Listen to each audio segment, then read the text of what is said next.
Breaking news, Karopaminal Propam Brigjen Hendra dan Kapolres Jakarta Selatan dinonaktifkan. Karopaminal Brigjen Pol Hendra Kurniawan dan Kapolres Jakarta Selatan Kombes Budi Herdi Susianto resmi dinonaktifkan pada Rabu 20 Juli 2022 malam. Hal itu dalam konferensi pers Mabes Polri yang dipimpin oleh Kadif Humas Polri Irjen Pol Dedi bersama Brigjen Pol Andirian. Karopaminal Div Propam Polri Brigjen Pol Hendra Kurniawan resmi dicopot dari jabatannya. Karopaminal atau Kepala Biro Pengamanan, Penegakan Disiplin dan Ketertiban Internal Polri.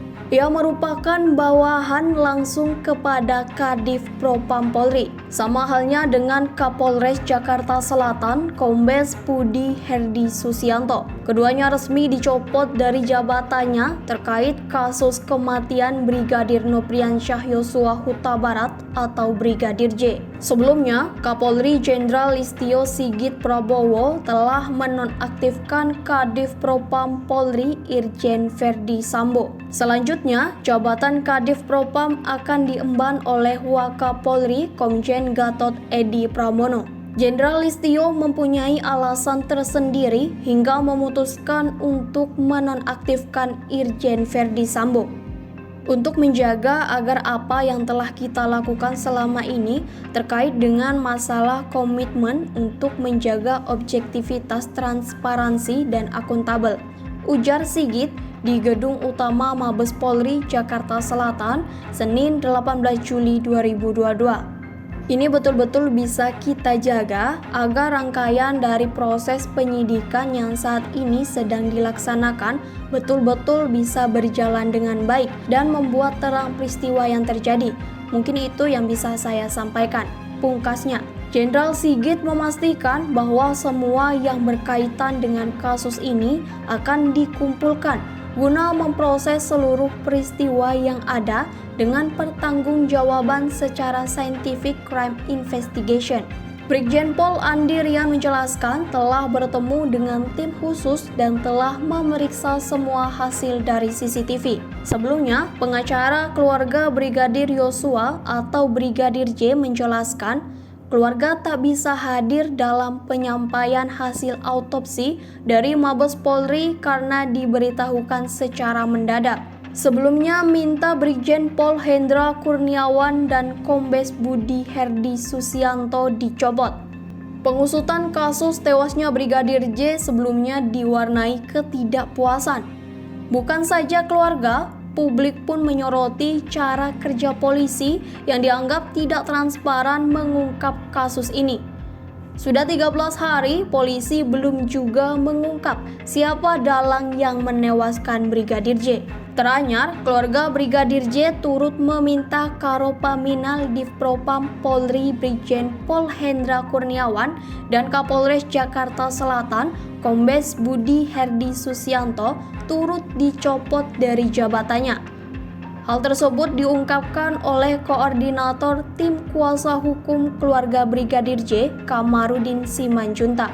Salah satu menurutnya, Kombes Budi dinilai bekerja tidak sesuai dengan prosedur dalam mengungkap perkara tersebut. Ia menuturkan bahwa Polres Jaksel pun belum menetapkan satupun pihak sebagai tersangka dalam kasus tersebut. Sebaliknya, ada dugaan Kombes Budi diduga merekayasa cerita terkait kematian Brigadir J. Kemudian Brigjen Pol Hendra Kurniawan disebut turut serta dalam pengantaran jenazah Brigadir J ke rumah keluarganya di Jambi. Dikutip dari tribunnews.com, hal ini diungkapkan oleh tim kuasa hukum keluarga Brigadir Yosua, Johnson Panjaitan. Diungkapkan Johnson Panjaitan saat sampai di rumah duka, Karopaminal Divisi Propam Polri itu melakukan tekanan terhadap pihak keluarga yang berupaya membuka peti jenazah. Brigjen Pol Hendra Kurniawan saat itu tak mengizinkan keluarga melihat kondisi jenazah Brigadir J. Johnson Panjaitan menerangkan hal ini membuat keluarga mendesak agar Hendra dicopot dari jabatannya seperti Irjen Verdi Sambo. apresiasi langkah pencopotan pejabat terkait. Sementara pengamat kepolisian dari ISISS, Bambang Rukminto, mengapresiasi langkah pencopotan jabatan Ferdi. Namun menurutnya langkah pencopotan Irjen Ferdi Sambo itu dinilai terlambat setelah banyak desakan yang meminta hal tersebut. Kita apresiasi langkah yang diambil Kapolri meski agak terlambat dan seolah menunggu desakan publik, kata Bambang saat dihubungi tribunnews.com Selasa 19 Juli 2022. Menurutnya, kasus yang hingga kini masih terus bergulir ditemukan sejumlah kejanggalan. Lebih lanjut, Bambang mengungkapkan kejanggalan itu nantinya bermuara kepada tingkat ketidakpercayaan publik kepada Polri. Baradae tak dilaporkan keluarga Brigadir J, tapi minta perlindungan LPSK. Di sisi lain, kuasa hukum keluarga Brigadir J menduga bahwa ada pembunuhan berencana dalam kasus tewasnya Brigadir J. Kuasa hukum bahkan menyebut bahwa Brigadir J dihabisi oleh lebih dari 2 orang. Kuasa hukum keluarga Brigadir J, Kamarudin, membuat laporan ke Bareskrim Polri atas kasus tewasnya Brigadir J pada Senin 18 Juli 2022. Kamarudin mengaku bahwa berdasarkan fakta yang ia dapatkan, luka di tubuh Brigadir J tak hanya karena luka tembak, namun ada juga luka sayatan, luka memar, dan bagian bahu bergeser hingga giginya rusak. Diakui Kamarudin, saat jenazah tiba di rumah duka, kondisi luka di bagian perut masih tampak berdarah. Dengan banyaknya luka tersebut, ia berkeyakinan bahwa Brigadir J tewas karena ada dugaan pembunuhan berencana. Baradae minta perlindungan LPSK dan sudah dimintai keterangan awal. Sementara, Lembaga Perlindungan Saksi dan Korban atau LPSK menyebutkan telah mendapatkan sejumlah informasi dari Baradae.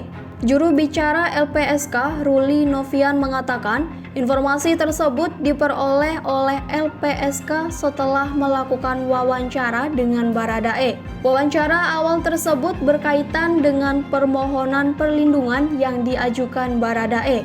Ruli menegaskan bahwa Baradae dan perempuan berinisial P yang merupakan istri dari Irjen Ferdi Sambo telah mengajukan permohonan perlindungan pada LPSK. Namun berbeda dengan hasil wawancara awal dengan Baradae. Pihaknya LPSK belum mendapatkan informasi yang cukup banyak dari istri Ferdi Sambo. Dalam dialog itu, Ruli juga menyampaikan bahwa LPSK akan melihat terlebih dahulu posisi pemohon perlindungan dalam proses hukum, apakah sebagai saksi, korban, atau tersangka. Menurut Ruli, setidaknya ada 4 syarat yang harus dipenuhi secara material untuk mendapatkan perlindungan dari LPSK. Pertama, penting atau tidak keterangan mereka dalam proses penegakan hukum. Kemudian, adakah ancaman yang nyata atau secara fisik mengancam keselamatan jiwa?